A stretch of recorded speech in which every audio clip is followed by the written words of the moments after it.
Hello and welcome to another episode of Boundless Body Radio. I'm your host, Casey Ruff, and today we have another amazing guest to introduce to you now. Gay Hendricks, PhD, has been a leader in the fields of relationship transformation and body-mind therapies for more than 45 years. After earning his PhD in counseling psychology from Stanford, Gay served as a professor of counseling psychology at the University of Colorado for 21 years. He has written more than 40 books, including bestsellers such as 5 Wishes, The Big Leap, and Conscious Loving, which he co-authored with his lovely mate for more than 35 years, Dr. Katie Hendricks. The book is used both as a resource available to the public and also a primary text in universities around the world. In 2003, Gay co-founded the Spiritual Cinema Circle, which distributes inspirational movies and conscious entertainment to subscribers in 70 countries. Gay has offered seminars worldwide and appeared on more than 500 radio and television shows, including Oprah, CNN, CNBC, 48 Hours, and others. In addition to his work with the Hendricks Institute, Gay is currently continuing his new mystery series that began with the first rule of 10. Gay Hendricks, what an honor to welcome you to Boundless Body Radio. Thanks a lot, Casey. I appreciate it. I've really enjoyed doing every one of those things, and I appreciate especially you mentioning my mystery novels, because I've been having so much fun writing mysteries over the past 10 years, in addition to the regular kinds of books that I write. Wow. So how is the process any different? Is there a vast difference between the way you have to approach those two things? Yeah, there really is. I've written 2 series now, one involving Tenzing Norbu. Those are the ones that are called the Rules cool. of 10. And his nickname is 10. That's how it said the first rule of 10, the second rule of 10. And so then I wrote a second series, and I'm working on a second series about a sort of a crosstown competitor to Sherlock Holmes. His name is Sir Errol Hyde, and he's very funny, randy, outside the box kind of guy. And so I've written 6 of his adventures. 3 of them have been published, and I've got 3 of them that I'm still working on. And it's very exciting because it's different than writing nonfiction books. Like I love them both, but the reason mysteries are different is because in this case, like Tenzing Norbu, the hero, is a combination. He was born of an American mother and a Tibetan Lama father. And so he grew up sort of half in the West and half in the East in India. And he owns these Tibetan values, like he meditates and things like that. And he also, when he was a teenager, came to the US as part of an exchange program that the Dalai Lama had to teach people meditation. And so the summer after that, he got a job working as an intern in the police department and ended up being a detective for the LAPD before he went off and became a private detective. So he has a really fascinating background. But the interesting way the story is told is I talk to him and he tells me the story and I write it down. That's cool. He came to me one night in the middle of the night, actually 10 years ago. And I one night I woke up and I was having trouble getting back to sleep. And I was thinking about turning on the light and reading a mystery novel that I had next to my bed, but I didn't want to wake up my wife because it was like 3 o'clock in the morning and I didn't want to turn the light on. And so I said, okay, I'm going to make up my own mystery novel. And so I just kind of lay back and I said, okay, who's my hero? Who's my main character? And I got a picture of this guy. He was in his 30s and he was sort of half Asian looking because he's half Tibetan and half US and American. And he also was a certain height. He was about 5'10", and he had black hair kind of cut short. And I said, where are you? And he said, oh, I'm standing on the bluffs overlooking Pacific Palisades in LA. And I said, what are you doing? And he said, I'm looking back toward India across the Pacific and wondering, am I an Asian or am I an American now? And so that was the whole moment that opened up the book. And so I just kept talking to him every night. And then I started writing these things down. And so far, he's talked to me through 8 novels.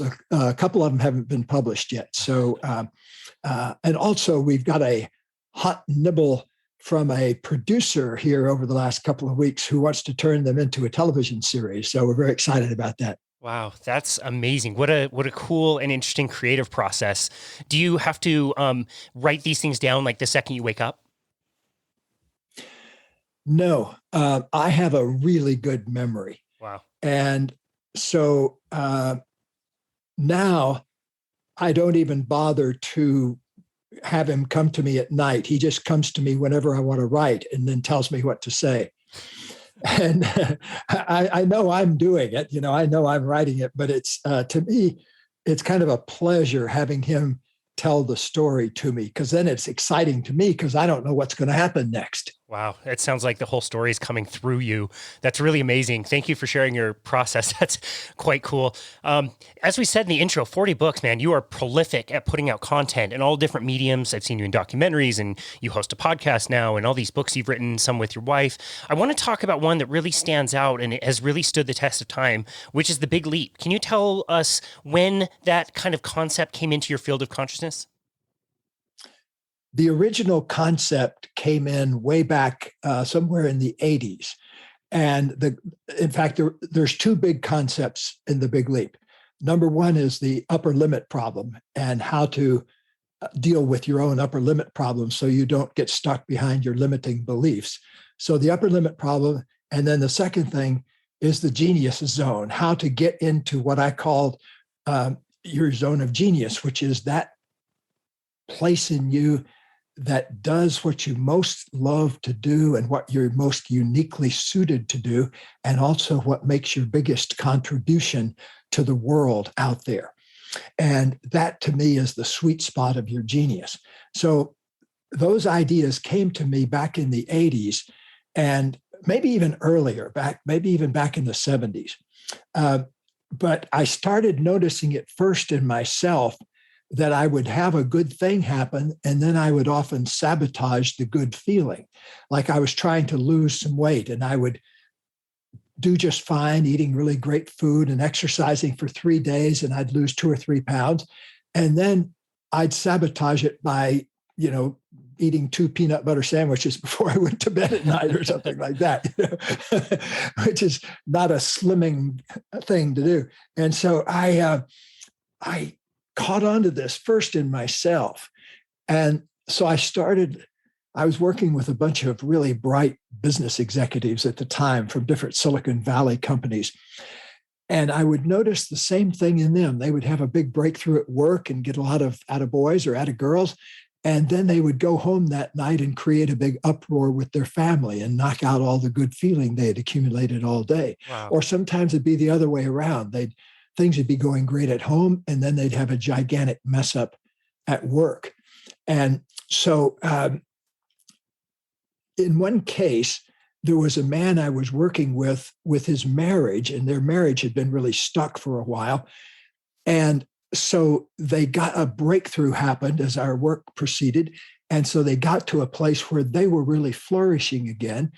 And then suddenly at work, he had a cataclysmic event where a product he launched just flamed out and cost the company millions of dollars. So it was it was kind of like driving along in your Ferrari along the freeway, and suddenly you hit a piece of plexiglass in the middle of the road that you didn't know was there.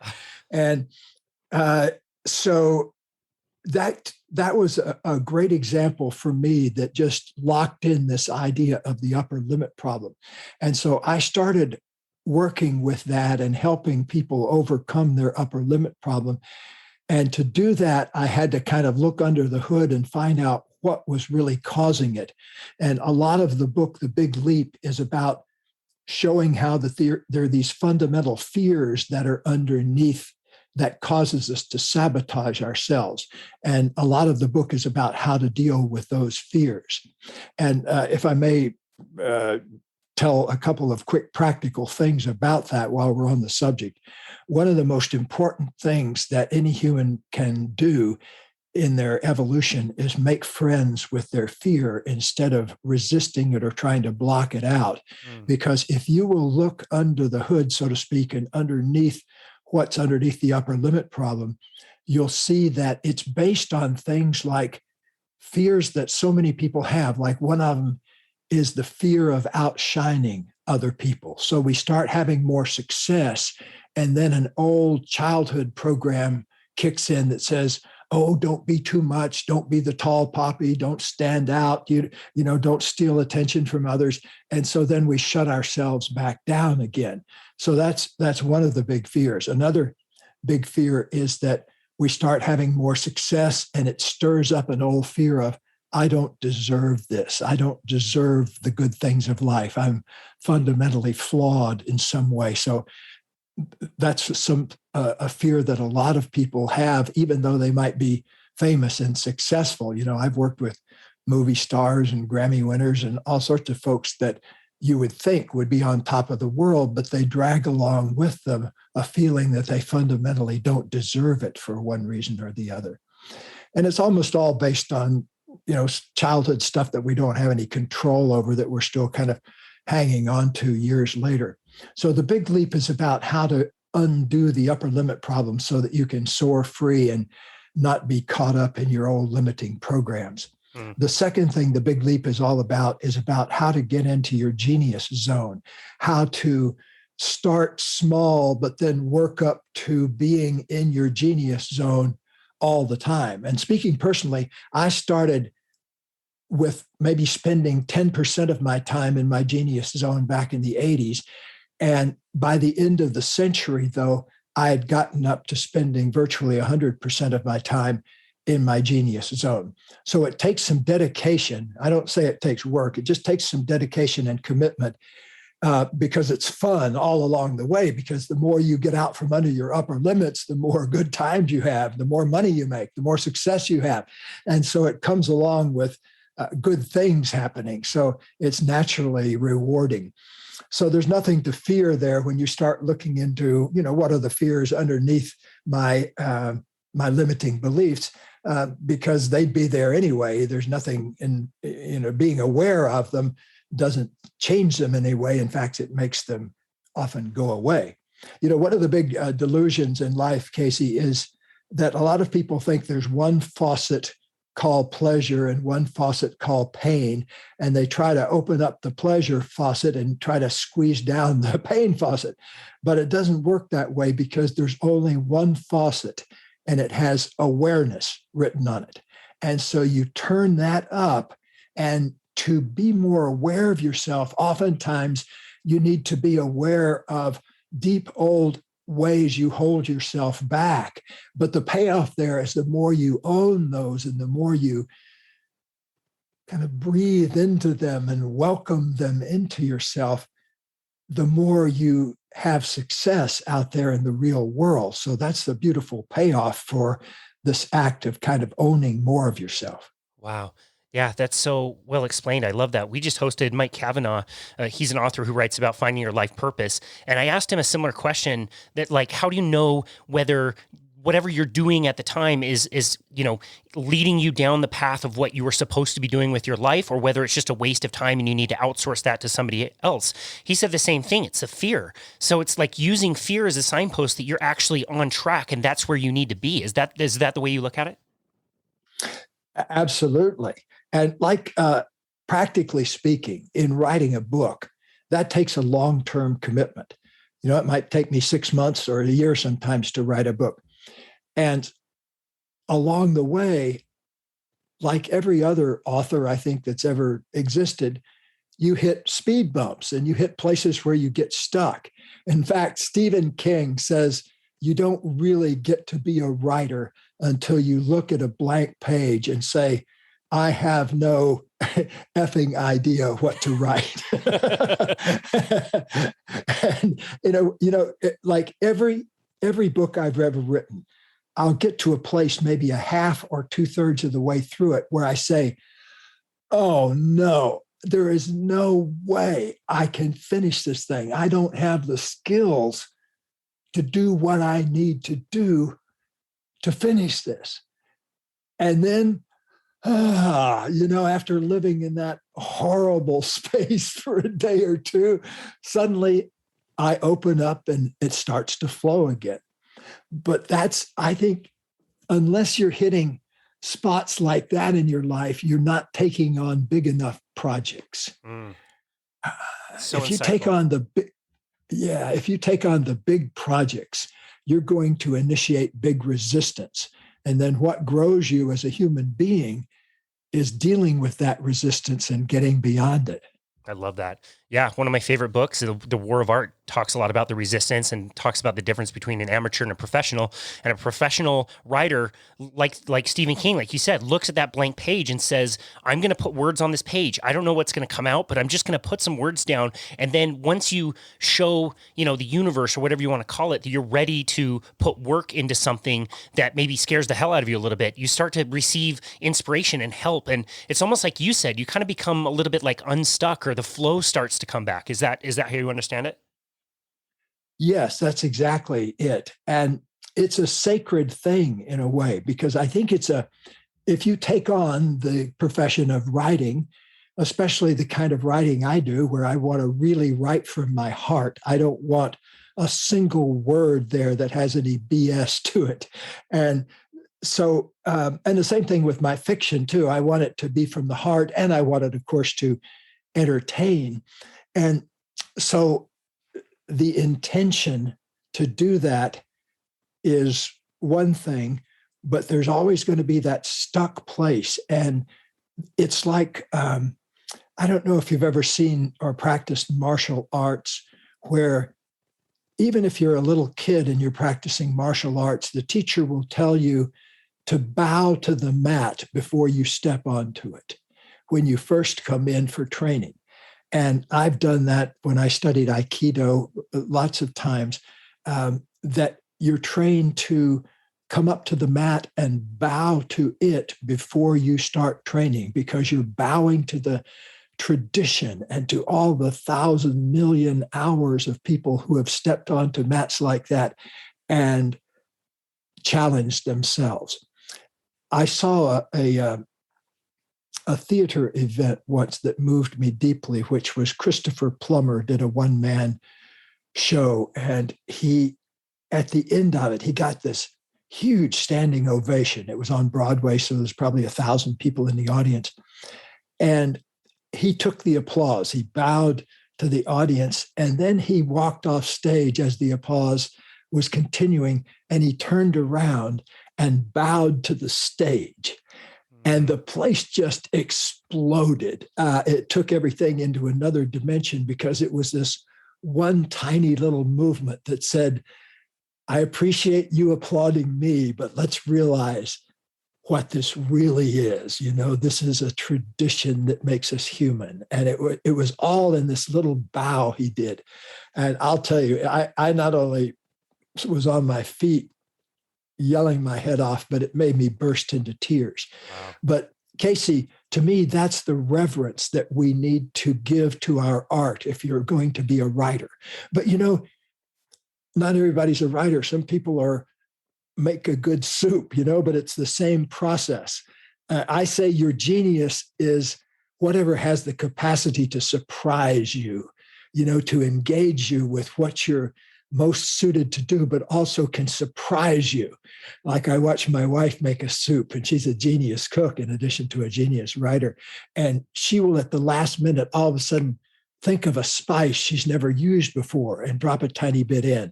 And then I watch this little smile break out on her face when she tastes it and smells it. So to me, whatever your art is, there's only this one life.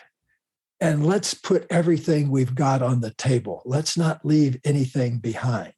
I'm like George Bernard Shaw when he was 104 years old, I think, when he died. He said, I want to be completely used up by the time I die. I don't want to hold anything back. I want to give it all away. And to me, that's the attitude that gets me out of bed. I sleep from 10 to 4, 10 p.m. to 4 a.m. And I always wake up at 4 a.m. excited about what I'm going to be doing. Even though I might have been writing the same book for the last 9 months, the next thing, it's kind of like a surfer waiting to catch the next wave. There's that thrill of anticipation. Man, I love that. And the fear and the resistance would try to convince you and tell you that you need to go out and compete for resources. If I write a book and you write a book, if I sell one book, then that's taking away one book from you. But it's really learning how to be more on the creative space and create your art, like you said, in a way that is not competing with other people. You're making more when you're in that genius zone. It's so cool. Yes, the more ways you slice the pie, the bigger the pie gets.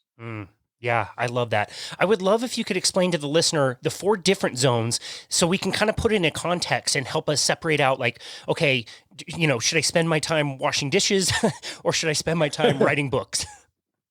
Okay. Yes, in the Big Leap, the 4 zones I speak about are the 4 ways people spend their time during the course of the day. What are you doing at every moment during the day? And generally speaking, you're doing something in one of these 4 zones. The one zone that I recommend that everybody get out of as soon as possible is, unfortunately, a lot of us spend time every day doing stuff that we're absolutely no good at. I call that the zone of incompetence. You're not good at it. You don't do it great, but you do it because you think you have to do it, and you can't find anybody else to do it for you. And a lot of times, especially early stage entrepreneurs, get really stuck there because they're trying to make themselves do too many things that they're not any good at.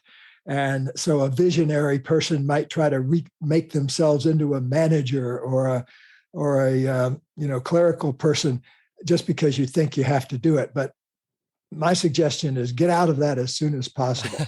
I just quit golf, by the way, for exactly that reason.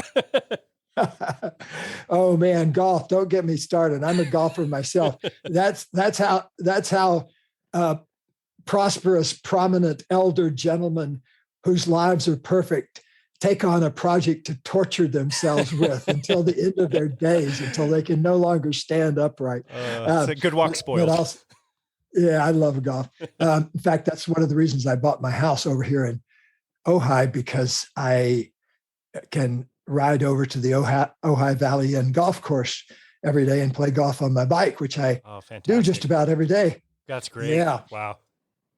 Yeah. So the zones, the second zone that I don't want you to spend much time in is your zone of competence, where you're doing stuff that you're good at, but somebody else could do it just as well. As soon as possible, identify anything like that and get out of it. Get somebody else to do it, even if you have to barter or trade to get them to do it. But get out of that and get into, first of all, your zone of excellence, where you're doing stuff that you're better at than most people. You're doing stuff that you're suited to do, that you've been trained to do, that you make money doing. However, here's a big but. And the big but of the day is that zone can get to be seductive and a trap, because the more you function in your zone of excellence, the more people want you to function in your zone of excellence. They keep giving you more and more of those things to do. And you keep taking on more and more things until a problem happens, which you feel stagnant in your zone of excellence after a while, because inside every creative person, like every single person that's listening to this podcast and everybody that you know, you're a creative person. You're not going to be satisfied until you're bringing forth what you are uniquely suited to bring forth. It's a lifelong quest, whether or not you know you've been on it. I didn't realize I'd been on it for half my life until I realized I was on this quest for genius. And so let me tell again what the practical definition of genius is for me. It's when you're doing something you love to do, and also something that makes a contribution to other people at the same time. So you're doing what you love to do, and you're making a gift to humanity, to progress, to science, to other people, whatever, to your family. It doesn't have to be a big, huge contribution. It could be a contribution of a fabulous soup to one person you love. Like Abraham Maslow said, a genius soup is just as good as a genius symphony. And, probably nurtures more people sometimes too.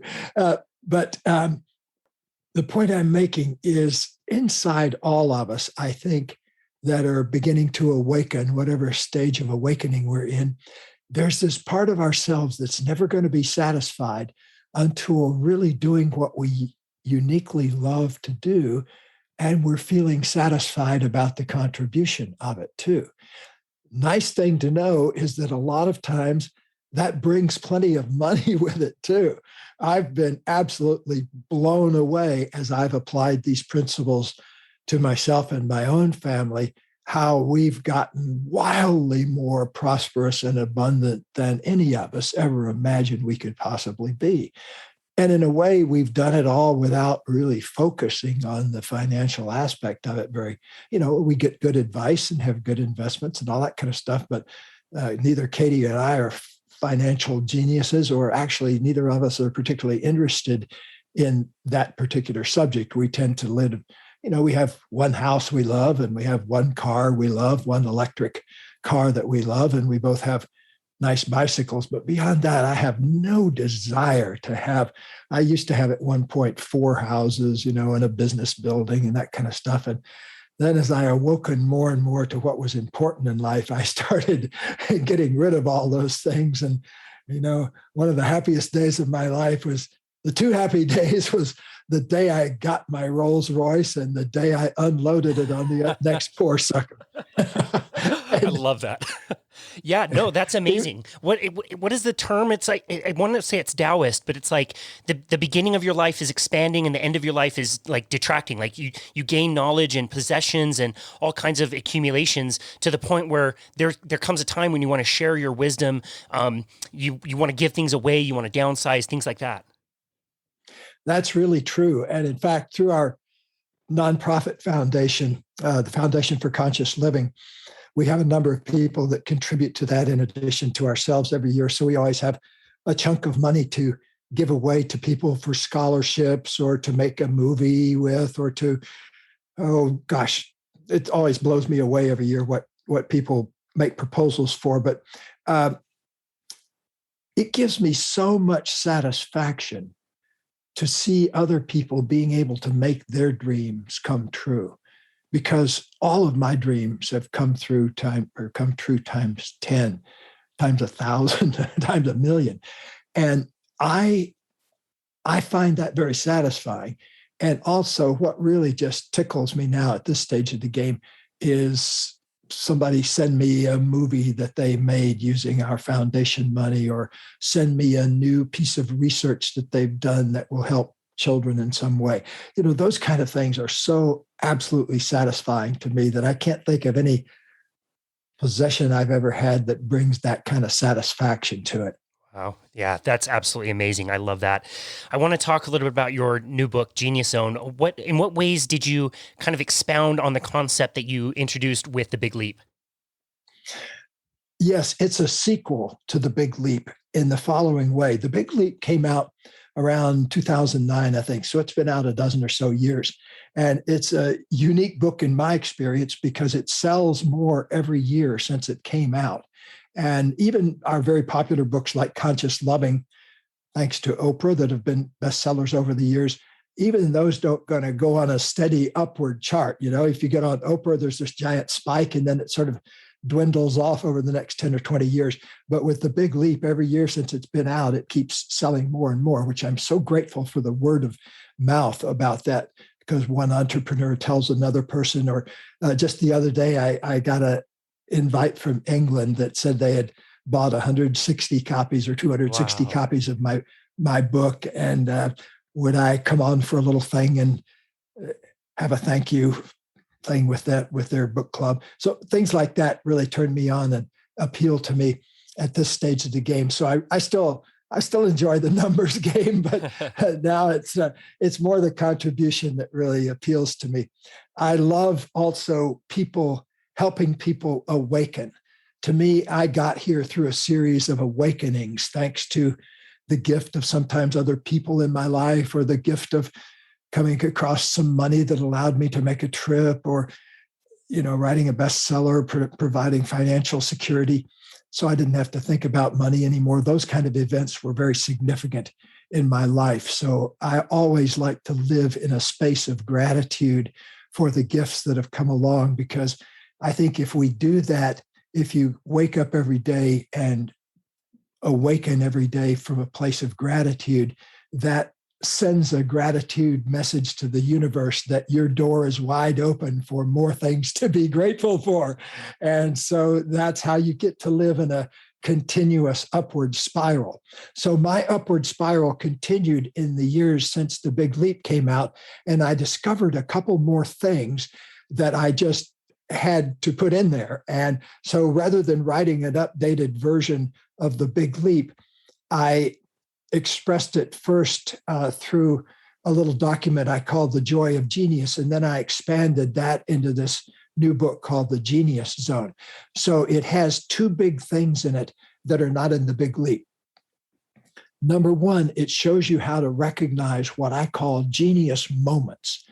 And believe me, I can't emphasize this strongly enough.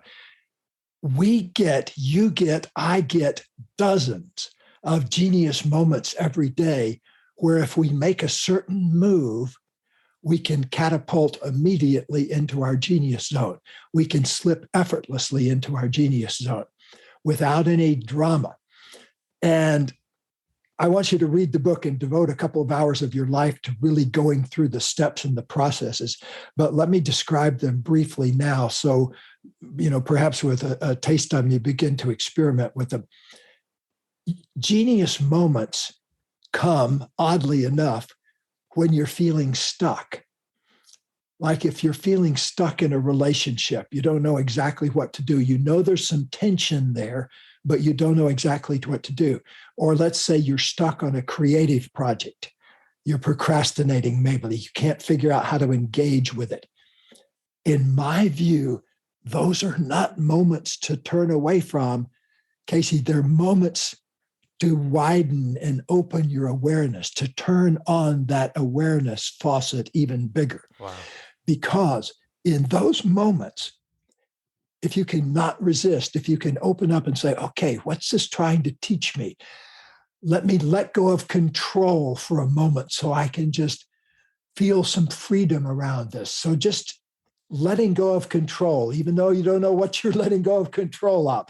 That's a wise move in that situation, because if you're stuck, being stuck is usually caused by doing more and more of what already isn't working. And so something isn't working, so we start trying to do it more and more. Like if you're trying to communicate with somebody who speaks a foreign language and they don't understand, a lot of people will start talking in a louder voice, because they think they're trying to do more of what already isn't working.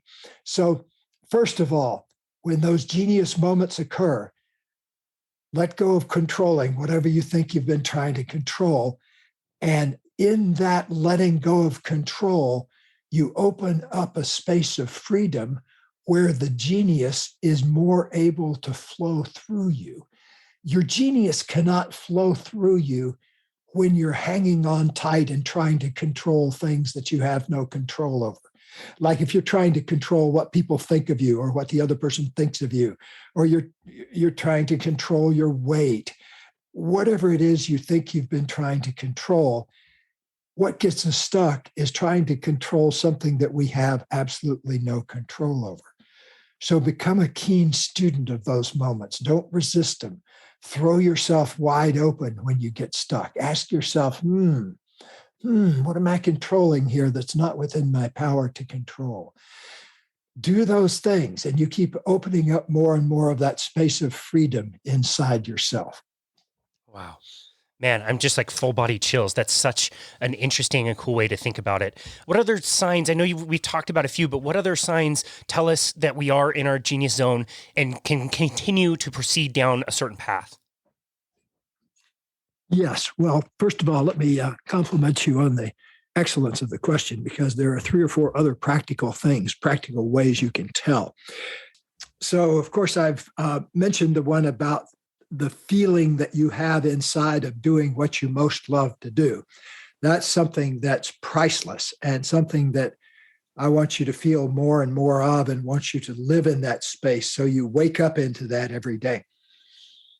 Another thing you can do is ask yourself another question, which is, what do I do that creates my biggest contribution per time spent? So thank you for mentioning earlier my business, my movie business, the Spiritual Cinema Circle. That took 10 seconds to actually get the idea. And then it took 10 minutes to talk to two key people and find out if they were interested in doing it with me. So that was an efficient thing. And then plus I put in $100,000 or so of my own money to get it launched. But then I was able to sell it 3 years later for a little over $10 million. Wow. And so think of 10 seconds that went to $10 million, a lot of work, a lot of things, had to happen. But keep that in mind. Something that takes 10 seconds to think up can be worth millions and millions of dollars. Like the simplest little things, like I invested in a company back in the 90s in the .com era called software.com. And it made a tiny little algorithm, a little mathematical formula that made email go faster and be able to carry large amounts of information in it. Like in the old days, you couldn't do something like send somebody an email with a spreadsheet attached because that would crash the whole operation. So this company that I invested in, this little tiny thing, went from being worth $3 a share to being worth $95 a share. Wow. By the time I sold it a couple of years later. So something can be very small. The point I'm making, something can be very small and seemingly doesn't even weigh anything. It doesn't weigh, a mathematical formula doesn't weigh anything. But ultimately, it produced a couple of $1 billion actually worth of market value and usefulness to people. So picture some wild and crazy engineer in a basement of a place out in California somewhere thinking up this mathematical formula and creating $4 billion worth of money for people's retirement and things like that. Wow. You've got something like that in you, in my opinion. We've all got things down in, maybe it's not $1 billion thing, but it's something that's exciting to you, something that's a contribution.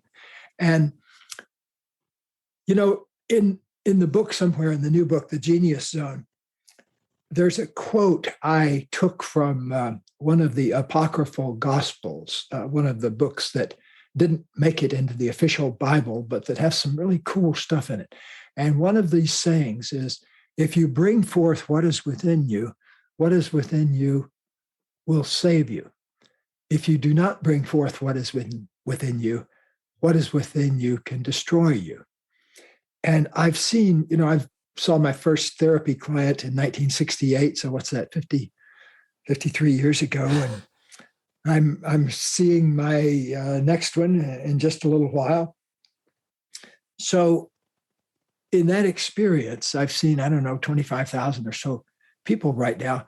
I've seen the truth of that saying so many times that if people can find what that singular thing is within them and start bringing that forth, even for 10 minutes extra a day, that brings you into a state of alignment with yourself that I don't think is possible to get any other way, because I think people have this drive toward genius, this flowering that's trying to happen inside ourselves all the time. And we need to cooperate with that and make that real in our lives. I absolutely love that. I can tell you, starting this podcast a year ago, for me, this is what that is. Like I pay a lot of money to put this podcast out. We'll never monetize it. I don't want sponsors. And I get to sit here in my second bedroom on the floor and talk to amazing people like you. And it's my passion project to put out in the world. And it's helped a lot of people. And I think of it in that way. Like I do this. I pay to do this. I would do this for free because it's such an amazing way to communicate and learn from people like you and share your message and your writings with, our clients or strangers across the world. It's so, you're right. And it doesn't take a lot of time, but I completely agree. Just trying to find those little things and place yourself in a position to where you can be open to those possibilities. It's just so incredible. I love it. I do also want to talk to you a little bit about conscious living and conscious living ever after. Why do most relationships fail? This is something you've worked with for so many years. You've been married 35 years now as well? Actually, we're just about to celebrate our 40th wedding anniversary next month. Oh, that's awesome. That's great. So can you tell us why most relationships end up failing? Yes. There's a great phrase that John Gottman, a marital researcher up in the University of Washington, coined. He called it the four horsemen of the apocalypse. There are four relationship patterns, and then I want to talk about elaborations of a couple of those patterns. But the four horsemen of the apocalypse that signify doom in a relationship are criticism, contempt, defensiveness, and withdrawal.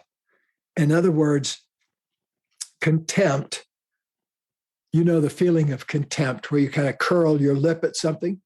Yeah. If you got something like that happening in your relationship, that's a very bad sign. If you get people talking contemptuously to other people, that kind of attitude and calling names and that kind of thing, that's a big problem.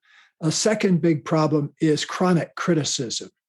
And chronic criticism is not just the occasional, hey, could you pick up your socks kind of thing, but something day after day kind of criticisms about being. Why are you so, could you please stop your incessant ... And do you always have to, those kinds of communications in a relationship, that's chronic criticism. A third horseman of the apocalypse, defensiveness, comes in many forms. One type of defensiveness is stonewalling, saying, fine, thank you. Person says, what's going on with you, honey? I'm fine, thank you, nothing, everything's fine. You're all familiar with those kind of communications. So defensiveness.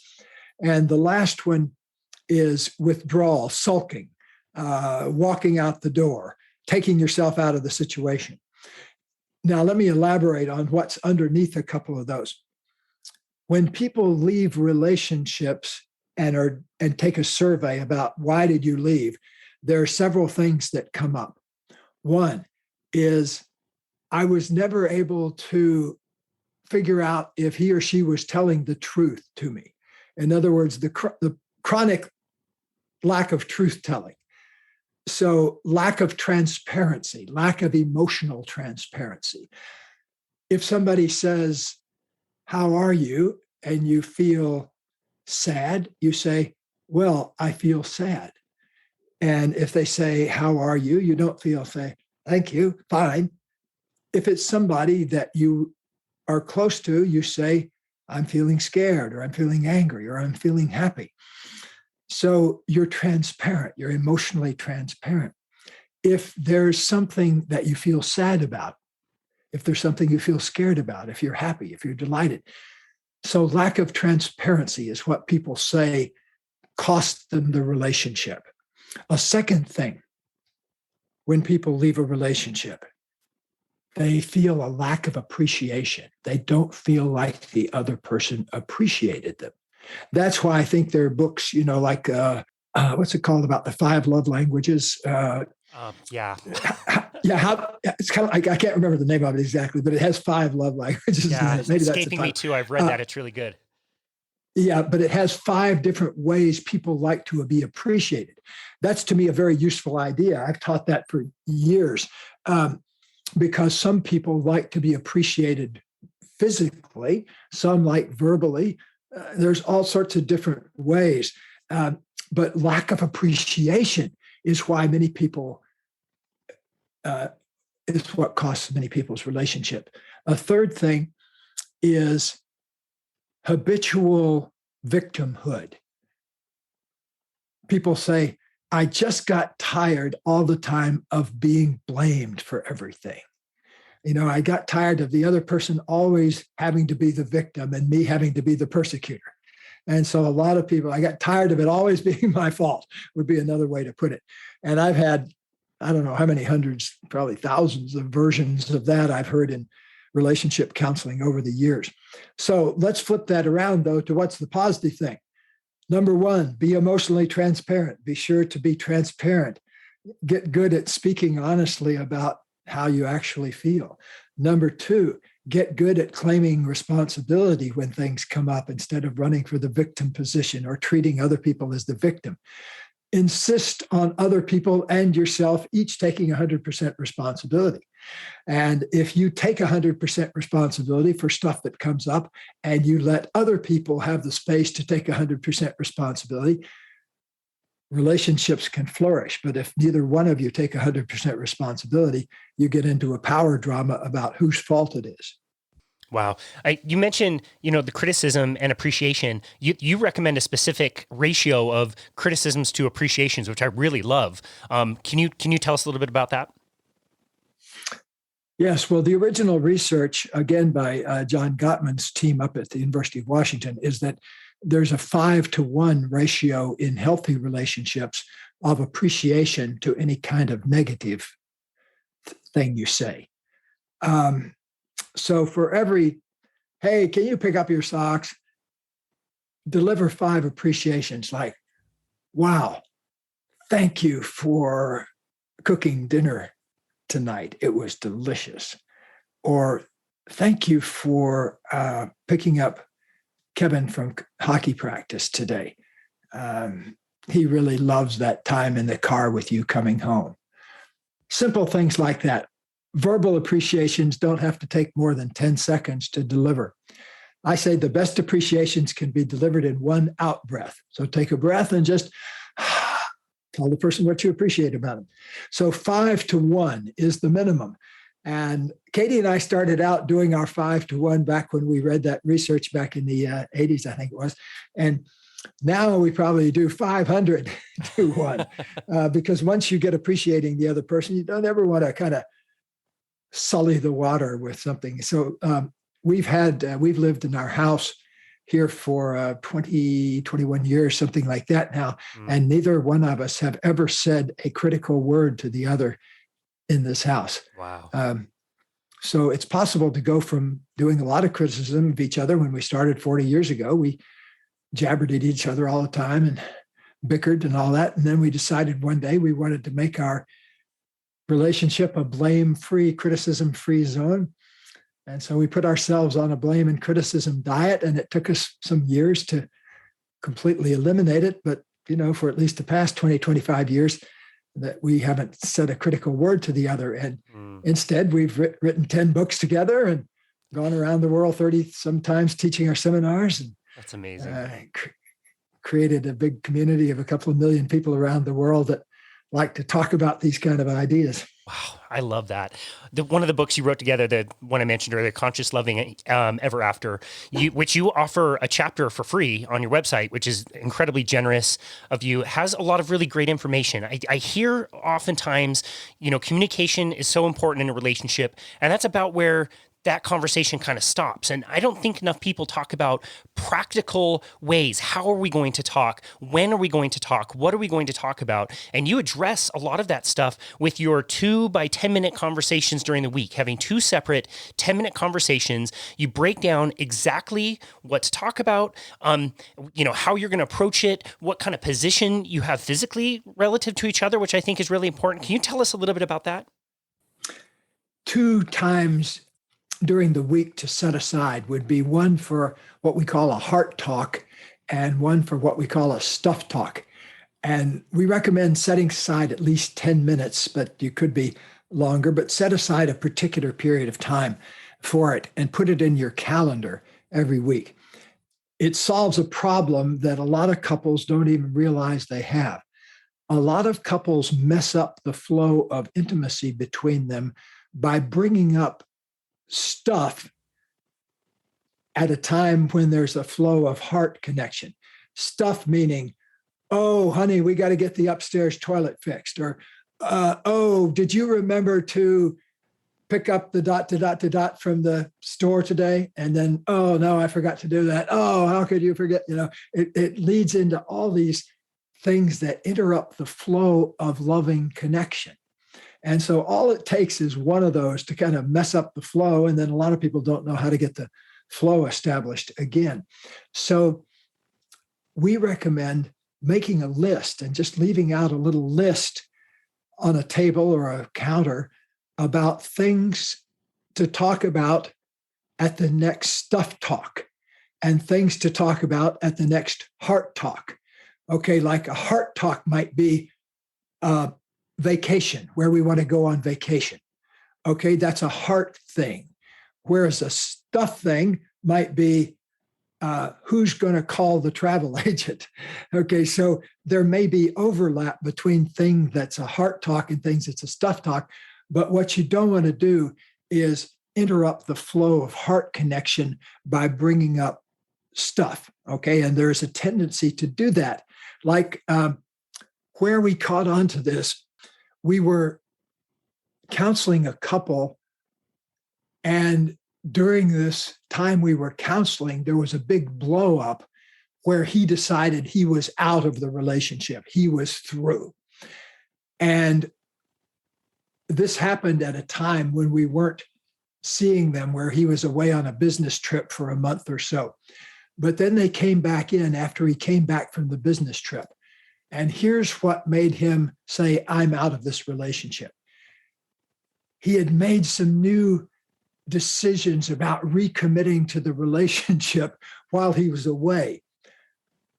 But there was this one thing that they needed to fix that always happened. And when you hear what it is, you'll understand what I was talking about. He came home and he opened the door, and she opened the door. And the first thing out of her mouth, he was ready to say, hey, I've had these big realizations. But before he could even say a word, she said, oh, I'm so glad you're home. The upstairs toilet just broke. And you hurry up there. And so he went from this moment of exalted feeling to this moment of slam. Now I've got to deal with the material world. So it turned out to be exactly the pattern, though, that he had realized that they had. And it was this pattern of they would get a flow going, and then somebody would bring up some kind of real world thing that they had to solve, some kind of real world glitch that was in the way. So it took them, even knowing that, it took them a long time to get that put back together again. And so I don't want to say that there's a miracle solution always available, because you do have to make some commitments and do some practice work. I don't ever say it's work really, because you're having a good time doing it, reconnecting in a relationship, but it does take some dedication and commitment. And on that happy note, I have to keep my commitment to doing this with another person here in just a little while, a client. So in about 1 minute. So I'm going to have to say goodbye to you. Absolutely. No worries. Can you tell the listeners where they can go to find you and find your work? Sure. One good place now to get the new Genius Zone book is go to geniuszonebook.com, because if you buy it through there, it's Amazon and all that. If you buy it through one of those places there at geniuszonebook.com, you can get a free download of a guided meditation I teach that goes along with the book. It's a very useful thing. You can do it every day. And you can get that only through geniuszonebook.com. So, and then you can go to hendricks.com for all the other stuff that we offer, hendricks.com. Perfect. We will link to that in the show notes. We know you have to go. Thank you so very much for everything that you do, and thank you for appearing on our show. It's really been an honor. Blessings to you, Casey. Bye. All right, bye-bye. And this has been another episode of Boundless Body Radio.